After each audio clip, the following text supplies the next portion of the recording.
میں 20,000 فٹ سے زائد بلندی پر پرواز کرنے والے امریکن C-130 میں محو پرواز تھا۔ میں بند آنکھوں کے باوجود اپنے ارد گرد سرگرمیاں محسوس کر سکتا تھا۔ یہ 4 افراد تھے جو طیارے سے میری لینڈنگ کو عملی شکل دینے کی تیاریوں میں مصروف تھے۔ طیارہ تاریک تر فضا میں محو سفر تھا۔ دیکھتے ہی دیکھتے طیارے نے ایک غوطہ لگایا۔ اس نے اپنی بلندی کم کی تھی۔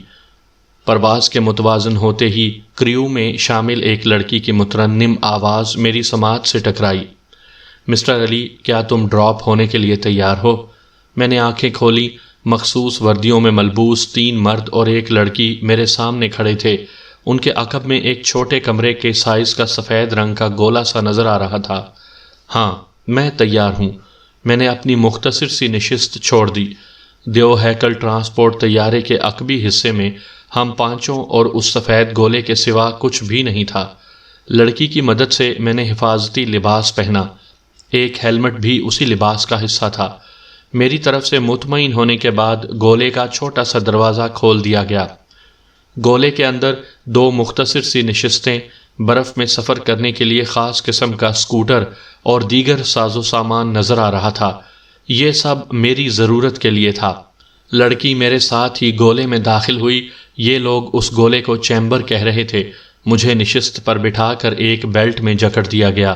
اس کے بعد لڑکی نے چیمبر کو استعمال کے لیے جو مجھے ہدایات دی تھیں اس کے بارے میں چند سوالات کیے، جن کے جواب میں نے درست دیے۔ مطمئن ہو کر لڑکی چیمبر سے باہر نکل گئی اور پھر چیمبر کا دروازہ بند ہو گیا۔ دروازہ بند ہوتے ہی خودکار لائٹ آن ہو گئی۔ طیارے کی بلندی اور رفتار مزید کم ہونا شروع ہو گئی۔ ڈراپ ہونے کے لیے میں نے جھیل بیکال کا انتخاب کیا تھا، جو سال کے ان دنوں منجمد ہو جاتی تھی۔ چیمبر میں نصب ننھے سے سپیکر پر کاؤنٹ ڈاؤن شروع ہو گیا۔ چشم تصور سے میں نے دیکھا کہ طیارے کا عقبی حصہ کھل گیا ہے۔ پھر ایک جھٹکا سا لگا اور چیمبر لوہے کی پٹری پر پھسلتا ہوا عقبی حصے کی طرف بڑھا۔ چند لمحوں بعد میں فضا میں تھا۔ چیمبر تیز رفتاری سے نیچے گر رہا تھا۔ پھر ایک زوردار جھٹکے نے مجھے ہلا کر رکھ دیا۔ چیمبر کے 3 خودکار پیراشوٹ کھل گئے تھے۔ ساتھ ہی میرے سامنے ایک سکرین بھی روشن ہو گئی تھی، جس پر باہر کا درجہ حرارت، ہوا کی رفتار، بلندی اور چیمبر کے نیچے گرنے کی رفتار ظاہر ہو رہی تھی۔ درجہ حرارت نقطہ انجماد سے بھی کئی درجے نیچے تھا۔ موافق ہوا چیمبر کو بیکال کی طرف دھکیل رہی تھی۔ بلندی متعین رفتار سے کم ہو رہی تھی۔ جب بلندی 1000 فٹ باقی رہ گئی تو میں نے ہاتھ بڑھا کر اسکرین پر کیمرے کے نشان کو ٹچ کیا۔ اسکرین فوراً ہی 2 حصوں میں تقسیم ہو گئی۔ دوسرے حصے پر چیمبر کے چاروں طرف اور نیچے اوپر کے نائٹ ویژن کیمرے باہر کے مناظر دکھانے لگے۔ چیمبر کے اطراف سفید دھبوں کی جیسے بارش ہو رہی تھی۔ یہ برف باری تھی۔ اوپر کی جانب 3 پیراشوٹ نظر آ رہے تھے اور نیچے سفید میدان بچھا ہوا تھا۔ تھوڑی دیر میں ایک جھٹکے کے ساتھ چیمبر اس برف کے وسیع میدان پر ٹک گیا جو منجمد جھیل بیکال تھی۔ باہر ہوا خاصی تیز تھی جو پیراشوٹ کو جھٹک رہی تھی، جس کے سبب چیمبر کو بھی جھٹکے لگ رہے تھے۔ میں نے ایک ہک کھینچا تو پیراشوٹس چیمبر سے علیحدہ ہو گئے۔ کیمرے کی مدد سے میں نے دیکھا کہ ہوا ان پیراشوٹس کو اڑا کر لمحوں میں کہاں سے کہاں لے گئی تھی۔ میں حفاظتی بیلٹ کی بندشیں کھول رہا تھا کہ اسپیکر پر ایک جذبات سے آری مردانہ آواز ابھری، مسٹر علی، تمہارے پاس صرف 10 منٹ ہیں۔ ان 10 منٹوں میں چیمبر چھوڑ دو۔ میں تیزی سے حرکت میں آیا۔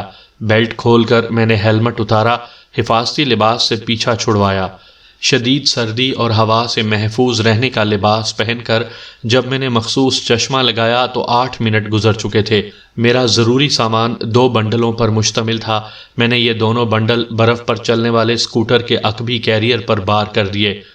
لمبی نال کا بیریٹا، جس کی 9 mm کی گولی برفانی ریچھ تک کو گرانے کے لیے کافی تھی، خاص قسم کے کوٹ کے اندر میری بیلٹ میں اڑسا ہوا تھا۔ کنٹرول پینل پر میں نے ایک سرخ رنگ کے بٹن کو دبا دیا تو چیمبر کی ایک پوری دیوار کھل کر اوپر کی طرف اٹھ گئی۔ اسکوٹر پر بیٹھ کر میں نے چابی گھمائی تو طاقتور انجن فوراً ہی سٹارٹ ہو گیا۔ اگلے ہی لمحے میں چیمبر سے باہر برف کے روئی جیسے گالوں کے درمیان تھا۔ سرد ترین ہوا میرا مزاج پوچھ رہی تھی، مگر میں اس کا مقابلہ کرنے کے لیے تمام ہتھیاروں سے لیس تھا۔ تھوڑا سا آگے جا کر میں نے رک کر سر گھمایا۔ 10 منٹ پورے ہو گئے تھے۔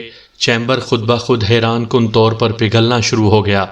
کچھ ہی دیر میں وہاں سفید رنگ کا ایک ڈھیر سا نظر آنے لگا جو تیزی سے گرتی برف میں دفن ہوتا جا رہا تھا۔ اس کے بعد میرے زمینی سفر کا پہلا مرحلہ شروع ہوا جو 2 دن تک ان برف زاروں میں جاری رہا۔ یہ ایک تھکا دینے والا اور غیر دلچسپ سفر تھا۔ میرے سامان کا بیشتر حصہ فیول اور اشیاء خورد و نوش پر مشتمل تھا۔ 2 دن بعد میں ایک بلند درے تک پہنچ گیا۔ یہاں سے وادی موت کو راستہ جاتا تھا جو دشوار گزار تھا اور صرف پیدل ہی طے ہو سکتا تھا۔ وادی موت کے حفاظتی دستے اکثر اوقات اس درے تک آتے جاتے تھے۔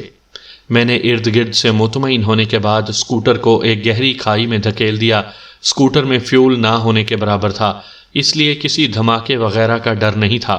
میں نے اشیاء خورد و نوش وغیرہ کا بیگ کمر سے باندھا اور ہاتھ میں برف کو ٹٹولنے والی اسٹک تھامی، اور پھر میرے سفر کا دوسرا اور آخری مرحلہ شروع ہوا۔ درے کی بلندی پر ہوا کا دباؤ شدید تر تھا۔ یہاں قدم جمانا مشکل ہو رہا تھا، یہاں اسٹک خاصا کام دے رہی تھی۔ درے کی بلندی سے نیچے کی طرف دور تک برف زار پھیلے ہوئے تھے جن میں ایک انسانی آبادی بھی تھی جسے وادی موت کہا جاتا تھا۔ دن کی روشنی کے ختم ہوتے ہوتے میں اس برف پوش پہاڑ کے درمیان میں پہنچ گیا جس کے دوسری طرف وادی موت تھی۔ اس دوران میرا سامنا بھوکے برفانی بھیڑیوں کے ایک جوڑے سے ہو گیا تھا۔ میں نے انہیں ڈرانے کے لیے فائر کر دیا۔ بھیڑیے تو بھاگ گئے مگر گولی کی آواز باز گشت بن کر چاروں طرف پھیل گئی۔ گولی چلانا میری مجبوری تھی۔ جوڑے کی شکل میں بھوکے بھیڑیے مجھ پر جان لیوا حملہ کر سکتے تھے۔ پہاڑ کی بلندی پر 2 چیک پوسٹیں تھیں۔ 3 چیک پوسٹیں پہاڑ کے دامن میں تھیں۔ گولی چلانے کا نتیجہ آدھے گھنٹے میں ہی نکل آیا۔ مجھے خود جا کر پناہ طلب کرنے کی ضرورت ہی نہیں پڑی۔ وادی موت کے محافظ خود ہی مجھ تک پہنچ گئے تھے۔ میں ان کے ہاتھوں میں دبی ٹارچ کی روشنیوں کی زد میں تھا۔ سیاہ وردیوں والے محافظ سفید برف پر سیاہ دھبوں کی مانند نظر آ رہے تھے۔ تم کون ہو اور اس ویرانے میں کیا کر رہے ہو؟ پڑنے والی تیز روشنی کے سبب میں بولنے والے کو ایک بھاری بھرکم ہیولے کے مانند ہی دیکھ رہا تھا۔ بولنے والے نے روسی زبان میں یہ سوال کیا تھا۔ وادی موت میں گزارے شب و روز کے سبب میں یہ زبان سمجھنے اور بولنے پر قادر تھا، مگر طے شدہ منصوبے کے مطابق میں قطعی بدلے ہوئے حلیے میں تھا۔ ایک ماہر میک اپ آرٹسٹ نے اپنا فن مجھ پر آزمایا تھا۔ بطور علی یار خان میری شناخت خاصی مشکل تھی۔ میں نے بدلی آواز اور فارسی زبان میں کہا، میں آپ کی زبان نہیں سمجھ سکتا۔ جواب میں ایک کھردری آواز ابھری، پشتو سمجھتے ہو؟ زبان بھی پشتو استعمال ہوئی تھی۔ میں نے اسبات میں سر ہلایا۔ گزارا چلا لیتا ہوں۔ اس دفعہ پشتو دان نے پہلا سوال دہرایا۔ میں نے کہا، میں عظیم جنرل شولازی کے قدموں میں پناہ کا طالب ہوں۔ مجھے یقین ہے عظیم جنرل شولازی کے جان نثار مجھے ضرور وادی میں پناہ دے دیں گے۔ میرا تعلق ایران سے ہے، میں قانون سے بھاگ کر یہاں آیا ہوں۔ اس دفعہ ابھرنے والی آواز میں قدرے ملائمت تھی۔ تمہارا نام کیا ہے؟ باقر علی۔ ٹھیک ہے باقر، اگر تم محض قانون سے بھاگ کر آئے ہو اور تمہاری جیب بھی گرم ہے تو تمہیں ضرور پناہ مل جائے گی۔ میں نے جلدی سے کہا، عظیم جنرل شولازی کے جانشینوں کے قدموں میں نچھاور کرنے کے لیے میں سونے کے زیورات لایا ہوں، کچھ ڈالرز بھی ہیں۔ اس کے بعد کا مرحلہ آسان ثابت ہوا۔ میری تلاشی لے کر بیریٹا نکال لیا گیا۔ تھوڑی دیر بعد میں وادی موت کی سیاہ پوش فوج کے نائب سربراہ کرنل کارف کوب کے سامنے اس کے دفتر میں کھڑا تھا۔ یہ دفتر اس پہاڑی کھو کا ایک حصہ تھا جو پہاڑ کے اندر سے وادی تک چلی جاتی تھی۔ وادی میں برقی رو موجود تھی۔ یہ چھوٹا سا آڑا ترچھا کمرہ بھی روشنی سے جگمگا رہا تھا۔ معدنی کوئلے کی بڑی سی انگیٹھی کے سبب اچھا خاصا گرم بھی تھا۔ کرنل کارف سے میرا واسطہ رہا تھا۔ مجھے یہ دیکھ کر خاصا اطمینان محسوس ہوا کہ اس کی سرخ آنکھوں میں میرے لیے شناسائی کا کوئی تاثر نہیں ابھرا تھا۔ سونے کے زیورات اور ڈالرز کی موٹی گڈی دیکھ کر کرنل کارف کا تمتماتا ہوا چہرہ اور بھی تمتما اٹھا تھا۔ پشتو دان مترجم کے ذریعے سوالات کا ایک سلسلہ شروع ہو گیا۔ کرنل کارف ایک کایاں شخص تھا۔ اسے مطمئن کرنا کوئی آسان کام نہیں تھا، مگر میں مکمل ہوم ورک کے ساتھ آیا تھا۔ بلیک واٹر کے لمبے ہاتھ اور لامحدود وسائل میری پشت پر تھے۔ انہوں نے میرے لیے باقاعدہ گراؤنڈ بنایا تھا۔ ایران سے میرے حوالے سے جو بھی تصدیق کی جاتی اس کا جواب میرے دیے جوابات کے عین مطابق ہی آنا تھا۔ کرنل کارف سے مجھے کچے مہمان کا پروانہ مل گیا۔ اب مجھے وادی کی جیل میں کچھ دن گزارنے تھے۔ میری دی گئی معلومات کی تصدیق ہوتے ہی میرا سٹیٹس پکے مہمان میں تبدیل ہو جاتا۔ کھو کے ذریعے میں وادی موت میں داخل ہو گیا۔ ایک بند چھوٹی گاڑی مجھے لے کر وادی کی جیل کی طرف روانہ ہو گئی تھی۔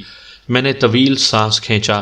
وادی کی فضا میں اس پلید شخص کی باس مجھے محسوس ہوئی جس کے خون کی طلب میں میرا وجود بھٹی کے مانند دہک رہا تھا۔ سامعین کرام، آپ سن رہے ہیں اردو کہانی وادی مرگ۔ یہ اس سلسلے کی قسط نمبر 3 ہے۔ مجھے امید ہے آپ کو میری یہ کاوش پسند آ رہی ہوگی۔ آپ نے اگر ابھی تک میرا چینل مائی وائس سبسکرائب نہیں کیا تو ابھی میرے چینل کو سبسکرائب کر کے بیل نوٹیفیکیشن آن کر لیجئے تاکہ آنے والی ہر نئی کہانی کی اطلاع بر وقت آپ تک پہنچ سکے۔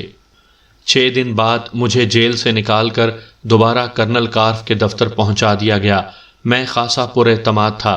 یہ اعتماد اور بڑھ گیا جب میں نے کرنل کے چہرے پر دوستانہ مسکراہٹ دیکھی۔ اس نے باقاعدہ مجھ سے مصافحہ کیا۔ میرا سارا سامان جوں کا توں کرنل کی میز پر دوبارہ سے موجود تھا۔ گفتگو کے لیے مترجم دفتر میں ہی موجود تھا۔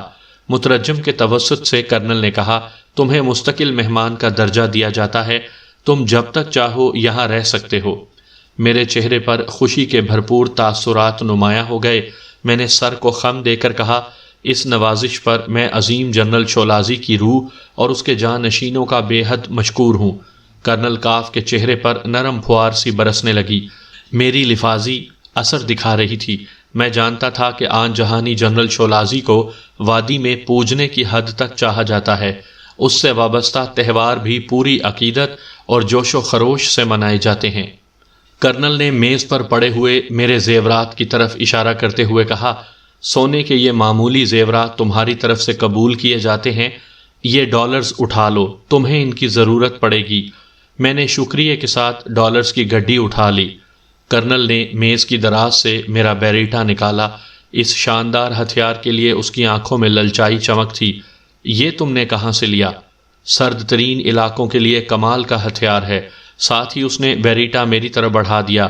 مترجم لفظ بہ لفظ برق رفتاری سے ترجمانی کے فرائض انجام دے رہا تھا۔ میں نے مؤدبانہ انداز میں بیریٹا تھام کر دونوں ہتھیلیوں میں سجایا اور اسے کرنل کارف کی طرف بڑھا دیا۔ میری طرف سے یہ حقیر سا تحفہ آپ کی خدمت میں پیش ہے۔ کابل میں ایک بھارتی تاجر سے میں نے یہ کوڑیوں کے مول خریدا تھا۔ ہیرے کی قدر جوہری جانتا ہے، اسے قبول فرما کر مجھے عزت بخش دیں۔ کرنل کے ہونٹوں پر بڑی مہربان مسکراہٹ نمودار ہوئی۔ اس نے شکریہ کے ساتھ بیریٹا اٹھا لیا اور جوابی تحفے کے طور پر مجھے ایک نیلگوں رنگ کا جرمن لوگر دیتے ہوئے کہا، تمہارے لیے ہتھیار بہت ضروری ہے۔ وادی کا ہر فرد مسلح ہوتا ہے۔ کسی بھی جرم میں ملوث شخص کو موقع پر ہی گولی مار دینا ہر فرد کا فرض ہے۔ شعبہ مہمانداری سے کوئی چند دن تمہارے ساتھ رہے گا اور تمہیں وادی کے قوانین سے متعلق اچھی طرح بریف کر دے گا۔ اس کے ساتھ ہی کرنل نے ہاتھ کا اشارہ کیا۔ یہ ملاقات ختم ہونے کا اشارہ تھا۔ میں مترجم کے ساتھ کرنل کے آفس سے باہر نکل آیا۔ وادی موت میں سب کچھ میرا دیکھا بھالا تھا۔ یہ خاصی وسیع وادی تھی۔ یہاں پھلوں کے باغات بھی تھے، جنگل اور کھیتی باڑی کے لیے بھی زرخیز زمین میسر تھی۔ وادی میں کوئلے کے بھی وسیع ذخائر پائے جاتے تھے، جس کے سبب برقی توانائی کا حصول ممکن ہو سکا تھا۔ ایک چھوٹی سی سٹیل مل اور دیگر بھی کئی کارخانے تھے۔ اپنی ضروریات کے لیے وادی مکمل طور سے خود کفیل تھی۔ ضروریات زندگی کی تقریباً تمام اشیاء یہاں دستیاب تھیں۔ لین دین کے کئی ذرائع رائج تھے۔ بارٹر سسٹم سمیت سونا اور ڈالرز کا استعمال عام تھا۔ یہاں سبھی زن و مرد کو کام کرنا پڑتا تھا۔ بیکاری بہت بری چیز سمجھی جاتی تھی۔ یہاں پر زن و مرد سب برابر تھے۔ مترجم کے ساتھ دن کی روشنی میں نکلتے ہی سامنے چوک میں جنرل شولازی کا دیو ہیکل مجسمہ نظر آیا۔ مترجم کے کہنے پر میں نے مجسمے کو باقاعدہ سلام کیا۔ یہ یہاں کی ریت تھی۔ وادی میں دن کا آغاز ہو چکا تھا۔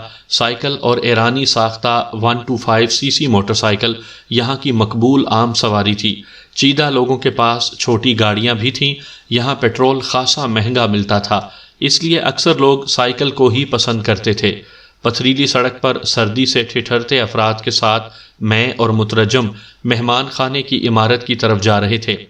کچھ دیر میں ہم ایک وسیع احاطے میں پہنچ گئے۔ اس احاطے میں 2 مخروطی چھتوں والی 2 منزلہ لکڑی اور لوہے کی پتریوں کی مدد سے بنائی گئی عمارتیں تھیں، جن کے اطراف سے برف کو ہٹایا جا رہا تھا۔ زن و مرد کی تفریق کے بغیر وہ لوگ اپنے کام میں جٹے ہوئے تھے۔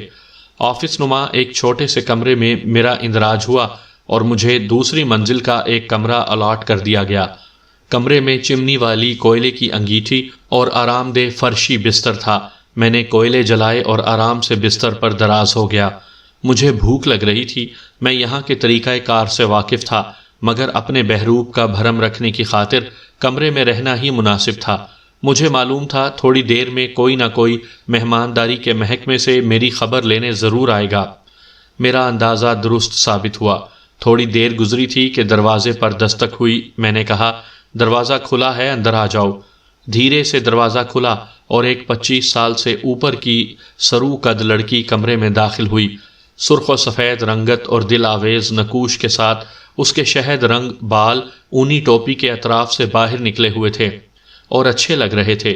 اسے دیکھ کر میں سیدھا ہو بیٹھا۔ دھیمی سی مسکراہٹ کے ساتھ وہ بولی، مخل ہونے کے لیے معافی چاہتی ہوں، مجھے گائیڈ کے طور پر آپ کا ساتھ دینے کے لیے مقرر کیا گیا تھا۔ اس نے صاف فارسی میں بولتے ہوئے کہا۔ اس نے مجھے اپنا نام شانہ بتایا۔ میں نے کہا، تم ایرانی ہو؟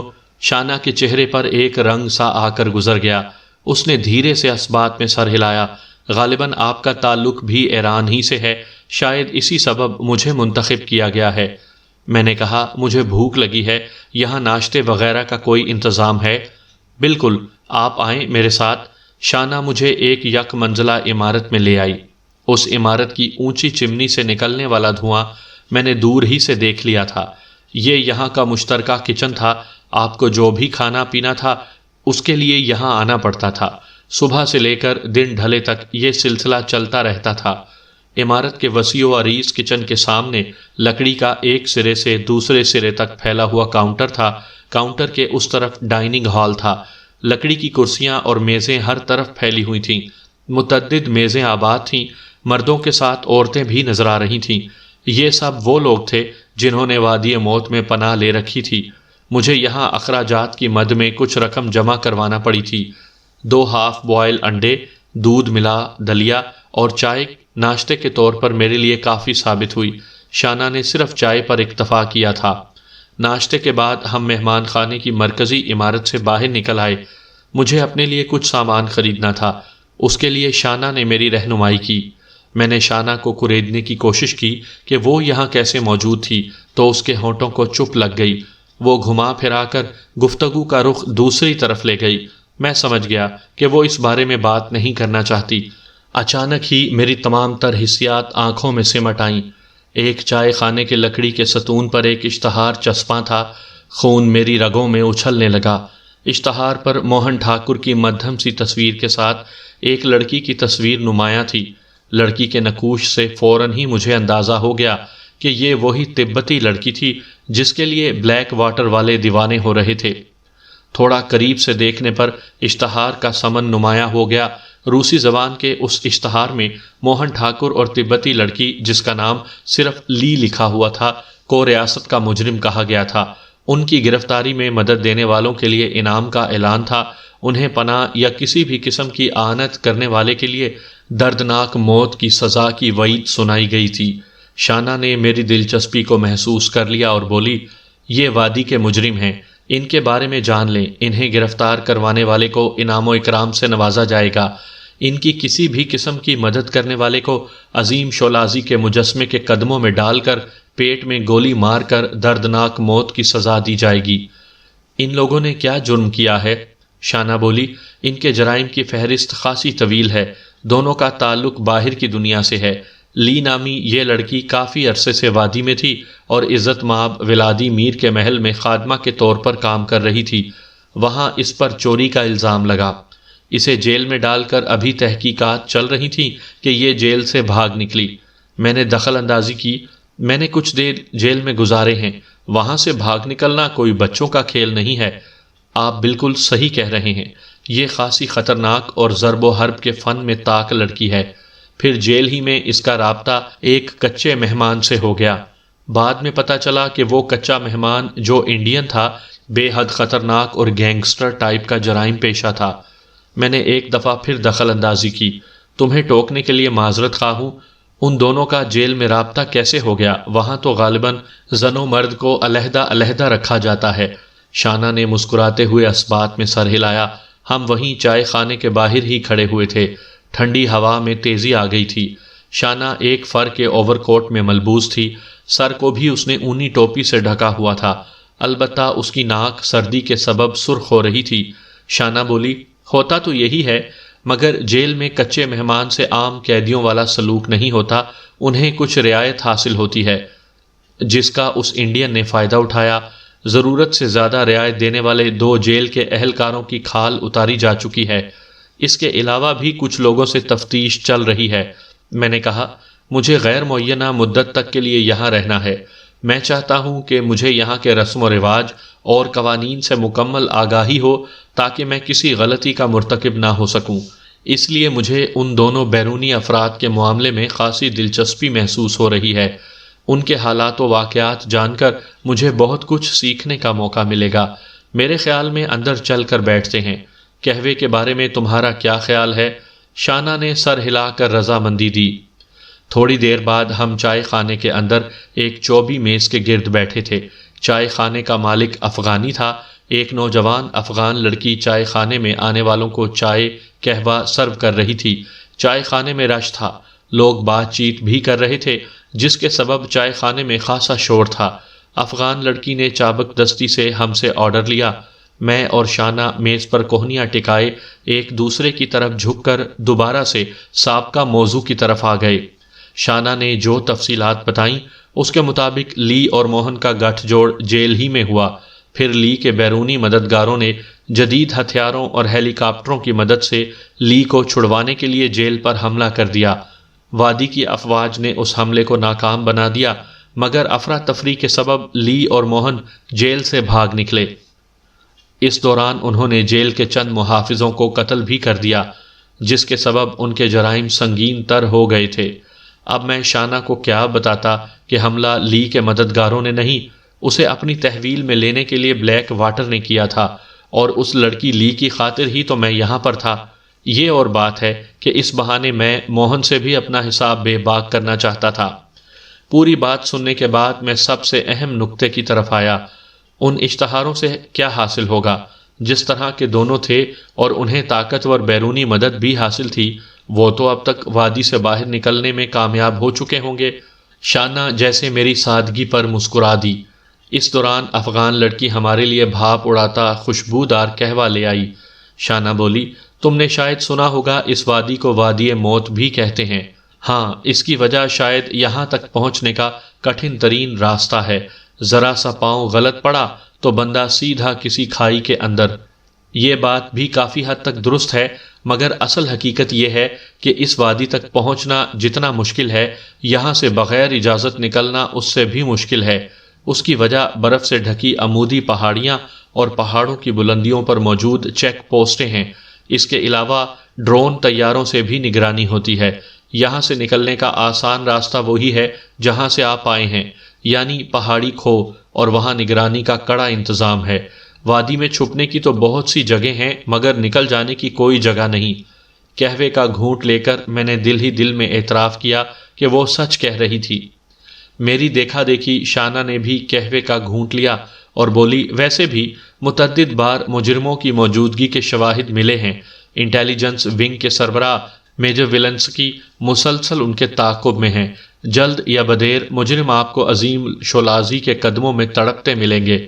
میجر ولنسکی کے نام کے ساتھ ہی میری کچھ پرانی یادیں تازہ ہو گئیں۔ برفانی ریچھ کے مانند بھاری بھرکم اور اونچا لمبا میجر ولنسکی میرے سامنے آ کھڑا ہوا۔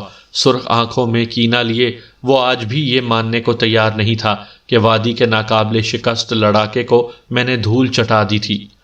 اس کا موقف تھا کہ میں نے جان بوجھ کر پاؤں کی مدد سے اس کی آنکھوں پر مٹی پھینک کر اسے وقتی طور پر اندھا کر دیا تھا، جس کے سبب وہ میرے داؤ کو دیکھ نہیں پایا تھا۔ حالانکہ اس کی آنکھوں میں مٹی جانا محض اتفاق تھا اور اس سے پہلے ہی میں اس بڑبولے کو تقریباً چت کر چکا تھا۔ اس دوستانہ فائٹ نے میجر ولنسکی اور میرے درمیان فاصلہ پیدا کر دیا تھا۔ حال میں واپس آتے ہوئے میں نے پوچھا، مجرم لڑکی نے عزت مآب کے محل سے کیا چرایا تھا؟ مجھے بھی تجسس تھا کہ بلیک واٹر اس لڑکی کے پیچھے کیوں تھی، اور وادی میں آتے ہی یہ بھی پتہ چلا تھا کہ بظاہر میری تلاش میں وادی میں آنے والے موہن نے اپنے اصل مقصد کو پسے پشت ڈال کر کس وجہ سے اس لڑکی سے گٹھ جوڑ قائم کر لیا تھا، جس کی وجہ سے وہ خون ریزی کا مرتکب ہو کر وادی کا مطلوب ترین شخص بن گیا تھا۔ ایسا کیا تھا اس تبتی لڑکی میں؟ شانہ بولی، چوری ایک جرم ہے، یہ بات اہمیت نہیں رکھتی کہ اس نے چرایا کیا تھا۔ اس گول مول جواب سے میری تشفی نہیں ہوئی۔ یقیناً وہ کوئی قیمتی چیز رہی ہوگی جس کی خاطر اس لڑکی نے عزت مآب کے محل کی خادمہ ہونے کے باوجود یہ حرکت کی۔ میری خیال آرائی کا جواب خاصا مختصر آیا، میں اس بارے میں کچھ نہیں جانتی۔ وادی میں سبھی اپنے کام سے کام رکھتے ہیں، آپ بھی اس بات کو مد نظر رکھیے گا۔ میں نے اس بات میں سر ہلاتے ہوئے اس خوبرو اور شہد رنگ بالوں والی حسینہ کی طرف دیکھا۔ اس کی گہرائی ناپنا خاصا مشکل ثابت ہو رہا تھا۔ چائے خانے سے نکل کر ہم ادھر ادھر گھومتے رہے۔ شانہ نے اپنے طور پر مجھے بہت سی باتیں سمجھا دی تھیں۔ وادی میں قدم قدم پر پرانی یادیں بکھری ہوئی تھیں۔ میں نے بلیک روز نائٹ کلب کی عمارت کو دیکھا جو اب جدید شکل اختیار کر گئی تھی۔ اس طرح کی متعدد تبدیلیاں میری نگاہوں کے سامنے تھیں۔ شام گئے ہماری واپسی ہوئی۔